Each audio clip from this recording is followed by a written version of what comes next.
Okay, if not, public to be heard. Good evening, Paul Salvatore, 148 North Elm. And I've taken that survey, Mike. It's not very long, and it doesn't hurt at all. So go ahead and do it. A couple questions. Thank you, Paul. Yes. A couple questions, real quick. You mentioned about the businesses on State Street, and I think it's very important because it is the heart of this community. One issue I've brought up a couple of times before is the municipal parking lot behind Isaac Newton's and the poor condition. Now, it was mentioned about patching, but that whole back row needs to be redone. When it rains and you get a heavy rain like this, there's about 7 or 8 parking spots that can't be used. The water's so deep that cars won't park there because they don't want to step out. There's at least 3 or 4 inches of water. So that's something we need to look at. If we're going to try to draw people to our community and say, come shop, but unfortunately, you've got to step in 4 inches of water to go do it, I don't think that's a good sign. And it's not something that just happened overnight. This has been coming along for several years now. And we need to address that, especially now. So maybe as we go forward to fix things, we can fill in that back row and make it level with the rest of the parking lot. Apparently, somebody had done a blacktop job a couple years ago, but didn't go all the way up to the edge. That's the last 46 parking spots that need to be taken care of. And as a member of the parking committee, I've been down there and looked at it and walked around down there, and it's atrocious. I mean, we just need to handle that. The other thing is something that came up as a member of the Planning Commission, and I thought Mike was going to bring it up at the work session, and about reply all. Over the last several months, we've been asked by our chair to review the T&D ordinance and several other ordinances that have come to us. And my question was, he's asked for our comments. Mine was, why can't we reply all? Why aren't we allowed to see each other's comments? And I was told it's a violation of the Sunshine Law. And I'm posing this to you, Counselor. Is it or isn't it? Paul, do you want to answer that? There is a concept under the Sunshine Law of what's called a virtual meeting.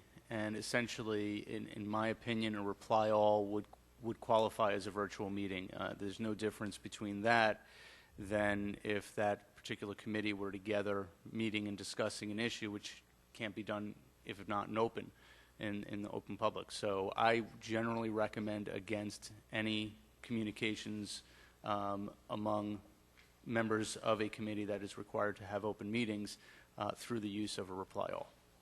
Okay, as I understand it, though, we're not communicating in the sense that we're discussing a vote or anything. It's just sharing information.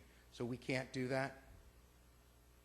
If it is, well, see, the problem is you're going to get to a point where you're really crossing a line. I mean, where is it a matter of sharing information and where is it a matter of commentary? And I think that there is some risk there if you know, again, it's going to be a question of whether somebody were to complain about this being a violation. And I think that if you are having any discussion, then it would potentially violate the Sunshine Law. Because I know that there's several of our bodies that do that. I think HARB does that, if I'm not mistaken, Mr. Burke, that you reply all. So I don't know. Are they violating the law, too, when they do that?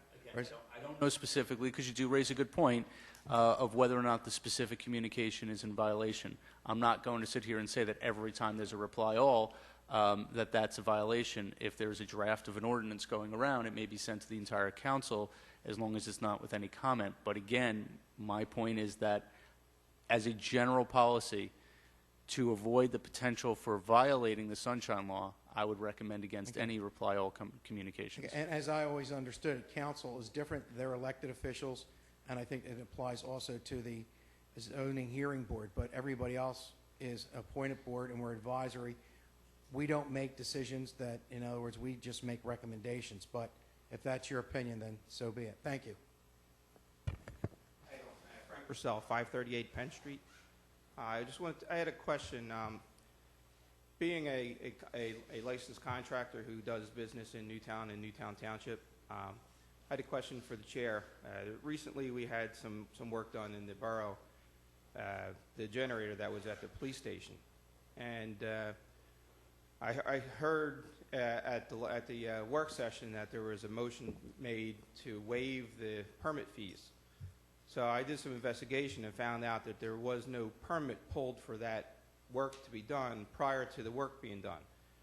Now, knowing the rules, and I have Newtown Borough's code enforcement, because anytime that my company has to pull a permit, we actually look at that statute and what permits we need to pull. For that generator, my company, if we were doing it, and we do that work, we would have had to pull an electrical permit and a plumbing permit. Now, my question as a borough resident and also as a contractor is, I have no problem with the fact that the fee was waived. My concern and my question to council is, did we apply for those permits prior to that work being done? The fee payment is not an issue for me because obviously we'd be paying ourselves. But my question is, did we ever pull permit prior to that? And quite honestly, the whole idea for pulling permits and the idea that we have permits in any municipality is to protect the homeowner, protect the municipality, to protect the contractor, to make sure that all the work was done in regulation and according to local codes and specs. So I have that question to you. Do you have any answer on that, Chair? No, I don't. Okay. Is that something maybe you can look into and get back to us on? Sure. Okay. And since the Newtown Creek Coalition was brought up, I was here on Saturday. It was a tremendous presentation, very professional, and really gives you a macro look at what the creek's going to be about. But mentioned at that meeting was the kudos to a local tree service, TNT Tree Service, and I know that getting trees removed, it could be very costly. And I understand that there were some trees, I guess, removed along one of the bridges some months back, I think October, November, I'm not really sure what it was. I didn't know if there was any, again, if there's any permits that needed to be done there, or if there was any, I didn't see, I don't make every meeting, but I try to keep up with the TV and going on the website. But I didn't see any, vote from council or anything authorizing those trees to be removed. If you watch that Channel 22, it lists, that revolving reel, it lists on there, you need a permit for this, and, chopping down trees, whether it's on your property or not on your property, is listed on there. So, I'm assuming you don't have an answer for that, but if you could put that on the list to get back to us on. So you're asking what? Whether there were permits required to remove the trees? Or if obviously it was, that was done. It wasn't on private property. It was on, I guess, borough property. Maybe there doesn't need to be one. I don't know. I was just wondering if a permit would need to be pulled for that, or if there need to be any type of, I guess, authorization from council to have that work done, even though it was done, obviously, as gratis by that company, TNT. So that was my questions. That's it. Okay. All right. Thanks. Mm-hmm. Oh, and while I'm up here, I might as well say that we're in the middle of the restaurant week, so we have Wednesday and Thursday left of this week. So if anybody is available and hungry tomorrow or Thursday night,